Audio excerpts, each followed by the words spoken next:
Thank you so much. My name is Kristina Egan. I am the South Coast Rail Manager for the Executive Office of Transportation here in Massachusetts, and it's really exciting to have all of you here today. This is the first time that Rail Volution has ever come to New England, and we've been preparing for you for a very long time, and I would really like to thank many of the people who have helped make this happen. First off, we had 7 public agencies representing the suite of interests that all of us in this room are really interested in. We had the Commonwealth's Offices of Transportation, Housing and Economic Development, Energy and Environment, and Public Health sponsor, as well as the MBTA, who provided you with all of the transit passes, Mass Housing, and the Boston Redevelopment Authority. The same breadth of missions represented by those public agencies were represented on our host committee of over 40 members, 40 organizations. Very creative, very hardworking. They made today happen. I can't mention everybody by name who deserves public thanks, but I want to call out a few people who've been extremely busy. First, I want to thank Julie Quintero-Schultz for her 647 different emails that she sent out to plan a great party for us tonight, and also to pull together all of the mobile tours. Daniel Ferry has been working with us, and he's been resolutely tending to just about everything despite being laid up for over 2 weeks with the flu. Tony Whitmore has called anybody and everybody to let them know about this conference. Todd Fontanella laid the groundwork for this to happen last year. And also thanks to Joan Tai. She's the chair of our scholarship committee, and she helped make it possible for 68 people to be here today. And lastly, we had about 30 different mobile tour coordinators that work together. They've done a yeoman's work. I'd also like to thank the scholarship committee. We had a tremendously difficult year this year, as you might imagine, in these economic times. A big thank you to Doug Magera, John Feinstein, Lorna Moritz, Fran DeCoste, and David Dixon. And lastly, I'd like to acknowledge Mary Simon, our national organization leader, for her mastery of the smallest details to the big picture of how we build a national movement for livable communities. Please join me in thanking all of the people who made it possible.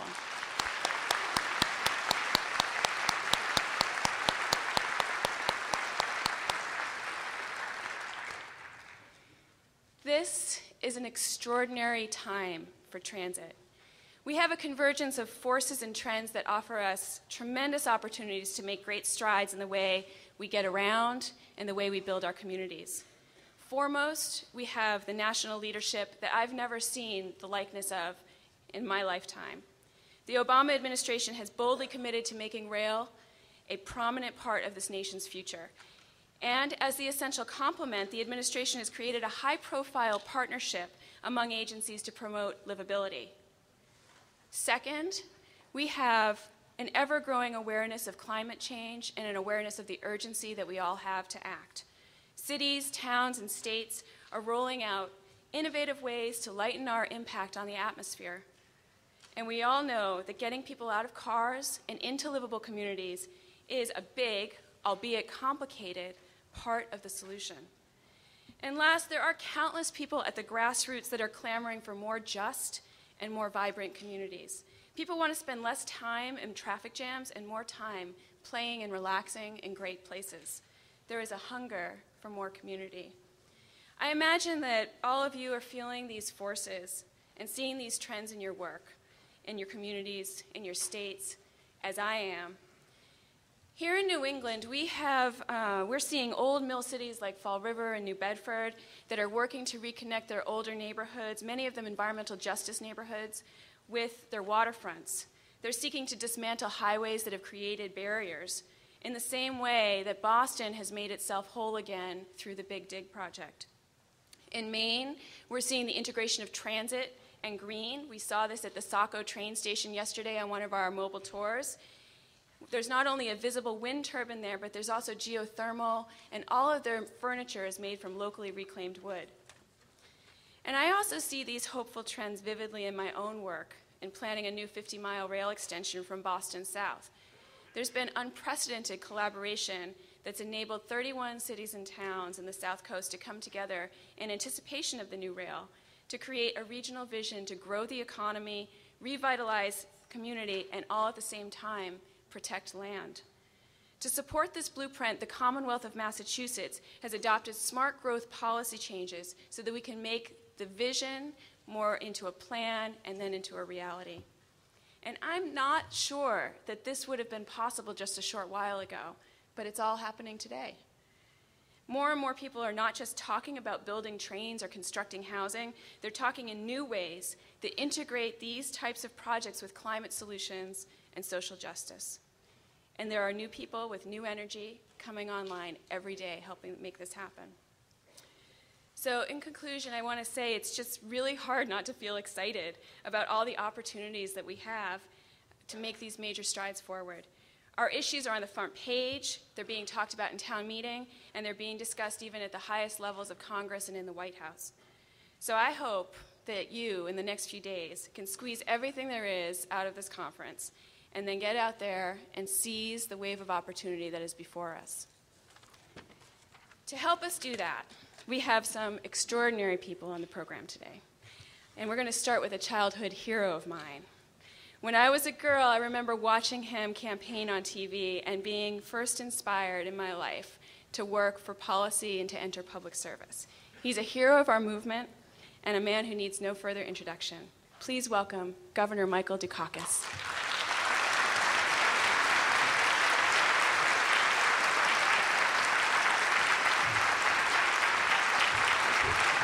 Thank you all very much. Thank you. Thank you.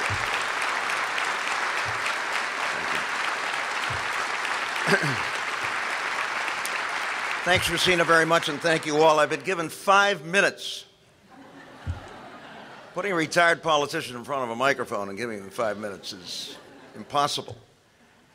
But it's great to see all of you here. I mean, half of you work for me, so thanks for the applause. And I want to begin with an apology. If I had beaten Bush 1,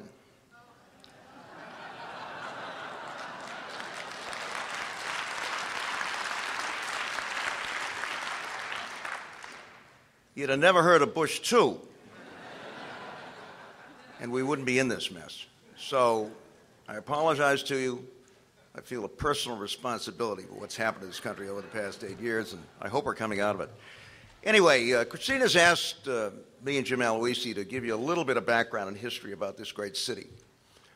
And I'll try to do that in a very short period of time and then throw in a few additional pearls and sit down. Like every city and metropolitan area in America coming out of World War II, we essentially decided that our future when it came to transportation was in highways and airports. We had a commuter rail system. We had the first subway in America. Some of you, I hope, will be in it at some point. And by the way, a little commercial. Tomorrow at 10:15 in the morning, we'll be meeting at St. Mary's Station, and I personally will give you a tour of the Green Line through my hometown of Brookline, complete with political commentary. So if you're interested, join us. And we'll be finishing up, I guess, about noontime, a little afterwards. 10:15, St. Mary's Street. We're going to do some walking, do some riding, and then you're going to have to listen to me. Anyway. And so, like every metropolitan area in the country, and you all come from those metropolitan areas, we in effect decided that we would put together what was called the Master Highway Plan for Metropolitan Boston, which involved essentially 6 8-lane expressways coming through Route 128 and into the heart of the city. Now, was that all that the plan provided? Quite obviously, we would have had a massive traffic jam. And so to connect those expressways, we were going to build something called the Inner Belt Highway, 8 lanes elevated, right through Frederick Law Olmsted's Emerald Necklace in the Fenway section of Boston. In fact, in those days, if highway engineers were looking for locations for highways, they either found parks or they put them right through cities, the Central Artery, or for those of you Bay Area people, the Embarcadero, same thing.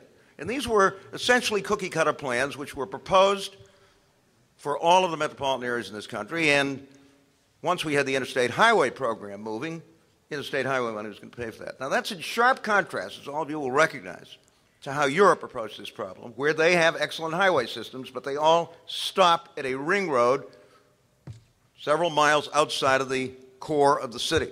And inside that core, it's transit and rail and excellent public transportation that is the workhorse of the system, not here.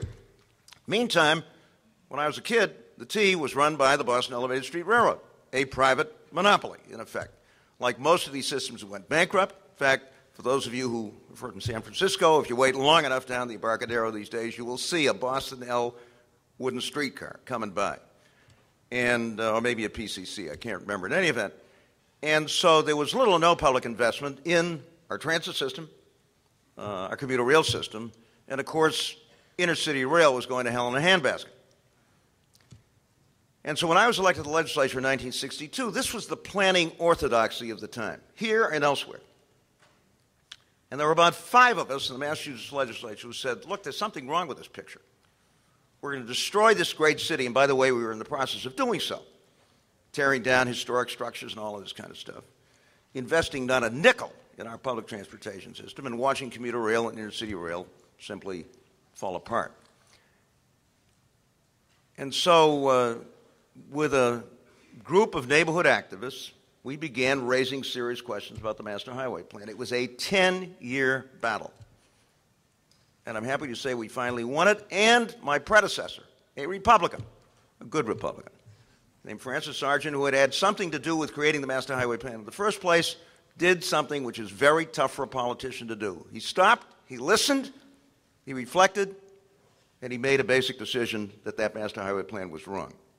And more power to him. Then I beat him in 1974, and thanks to a sainted man named Thomas P. O'Neill, Jr. in our congressional delegation, this state, having rejected the Master Highway Plan, was permitted, the first state in the country, to use its interstate highway money for public transportation. So if you want to know why the T is as good as it is, but it needs work, a lot of it has to do with that decision. Not only that, we were able to acquire the entire commuter rail system in eastern Massachusetts, if you can believe this, with a few exceptions, which we've just acquired years later. We were able to acquire the entire commuter rail system, tracks, stations, parking lots, such as they were, for a total of $35 million. Just paid $100 million to pick up the last remaining line or two.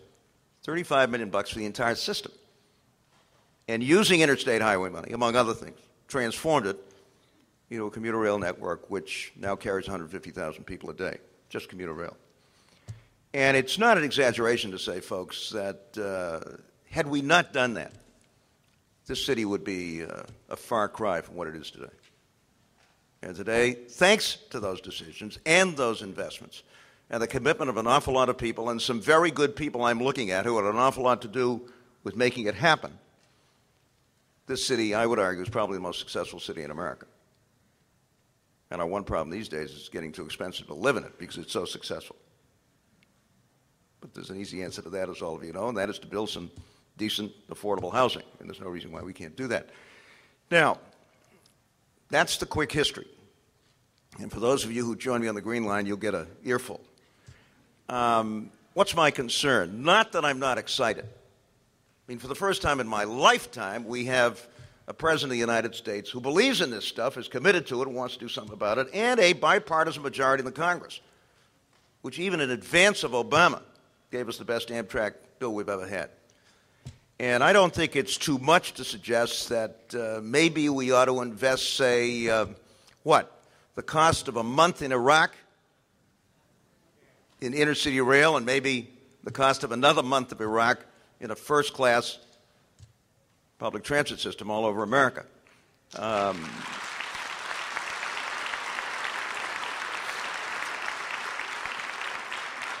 I'm concerned about two things. First, I want to see more excitement about this, folks. Let's call it the Steel Interstate. Let's compare it to what President Eisenhower and the Congress did in the 50s. And let's give it a little pizzazz and some zip here, because it deserves that. And secondly, I'm very concerned about the pace of planning, engineering, and construction of this kind of infrastructure in this country these days. You know, we have a project to extend the Green Line on the other side of the city, 4 miles through the city of Somerville, on an existing right-of-way. We're being told it's going to take 6 years. My friends, in 1867, Irish and Chinese immigrants were laying 4 miles of track a day on the Transcontinental Railroad. And nobody's going to tell me that we don't have people out there looking for work. 20% of our building trades are out of work. We've got planners, we've got engineers. Met a young woman coming over here in the T.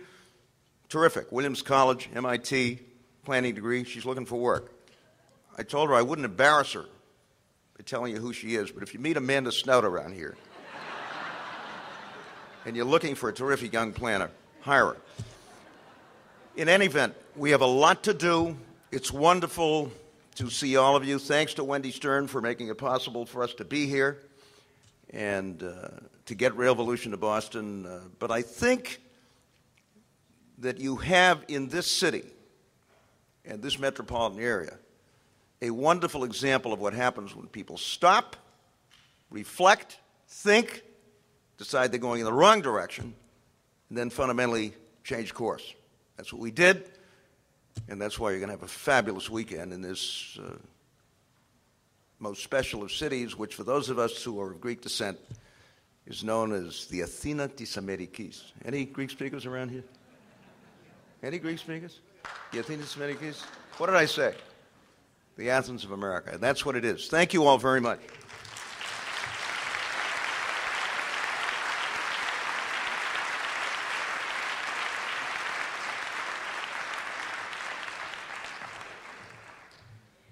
Next, I'd like to introduce my boss. It's been an absolute joy and delight to work with somebody that loves transit and loves this city so much. He has really brought transit expansion back to center stage in Massachusetts. He's been supportive of the project that I've been working on, the Green Line extension that Governor Dukakis just mentioned, as well as countless other great ideas for making this a transit-rich place. Please join me in welcoming Transportation Secretary of Massachusetts, Jim Aloisi.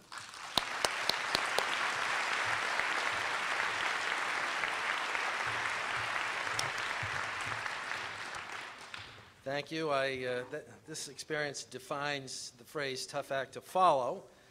But let me thank Governor Dukakis, and on behalf of the Commonwealth of Massachusetts, as Transportation Secretary in the waning days of my tenure, let me welcome everybody here to this wonderful conference. We're proud and we're delighted to be hosting this important gathering here in our capital city. How many of you are from outside of Massachusetts?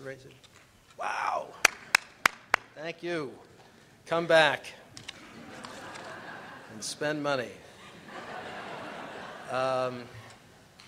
Honestly, I'd be remiss without saying that Michael Dukakis, no governor, and I love the governor I work for, but no governor before or since has been such a strong and dedicated and devoted advocate for public transportation and for equality among the modes. And if at Mass General Hospital there's a good cloning program, I hope we can get one going. As Secretary of Transportation, I have made a concerted effort to move away from what I think has been the autocentric ways of the past and to embrace a 21st century approach to mobility that provides sufficient funding and planning attention to public transportation and to other modes like bike and ped. My philosophy has been that the transportation decisions that we make must strengthen communities, not break them apart. Our transportation investments must support public health, not harm public health. Our transportation investments must improve the environment and create more livable neighborhoods, not degrade or destroy them. Public transportation, regional passenger rail, bicycle and pedestrian programs are and ought to be centerpieces of that effort. What the governor was talking about of the way in which we built transportation infrastructure in the middle of the last century was all about disrespecting people. And one of the things that we've tried to show and demonstrated here in Massachusetts is that you can expand programs and respect people. Fred Salvucci's biggest achievement in building the Big Dig was that it didn't take one person's home. And now we're moving to a different era of respect, a respect that looks to tying the knot between and among the issues of mobility and energy security and climate change and public health. I think it's critical at both the federal level and the state level that we introduce meaningful programs and incentives that can facilitate mode shift and help reduce automobile congestion, promote healthy lifestyles, and benefit the environment. People have heard me say this before. Imagine the audacity of calling bare programs for bike and ped enhancements. Enhancements? That's an autocentric way of thinking about how we should deal fairly on a modal basis with those modes. This is an essential part of generationally responsible leadership. And to our friends and partners at the federal level, I have this message. This nation built the interstate highway system on 90-10 money. We cannot rebuild, we cannot expand our passenger rail or public transportation systems. We cannot fulfill the President's expressed desire to restore the nation's passenger system. And we cannot bring true environmental and social justice to constituencies long overlooked on a 50-50 cost-sharing basis. It's unfair.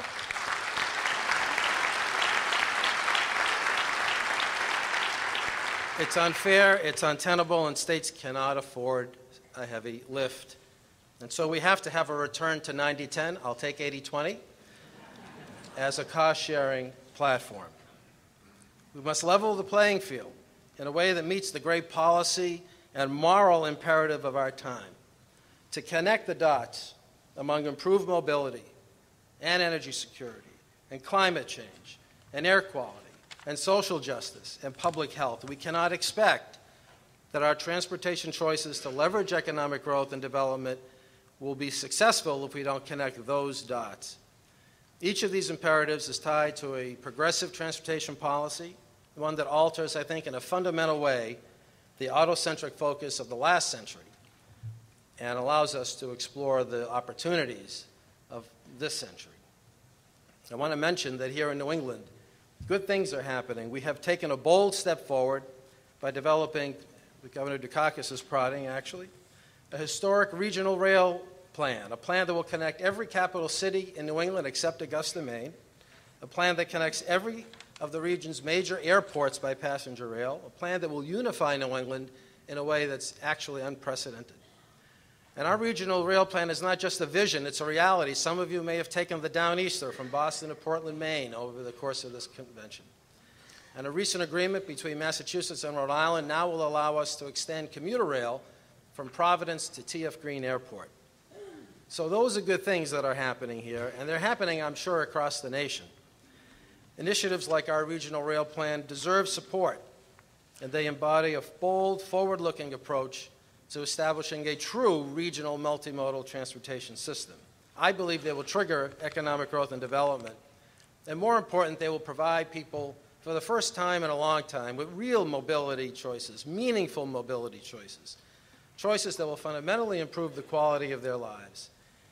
My hope is that we collectively can make a difference, not just in our local communities and in our states, but at the national level, with the promise of reauthorization, whenever that will happen, and to leverage the power of our ideas and the strength and the integrity of our generationally responsible mission to see real change and reform in the next federal bill. I look forward to working with you all in that effort. It's an important effort. It's an effort that's focused on the future, and I'm delighted to be able to speak to you today about it. Thank you very much.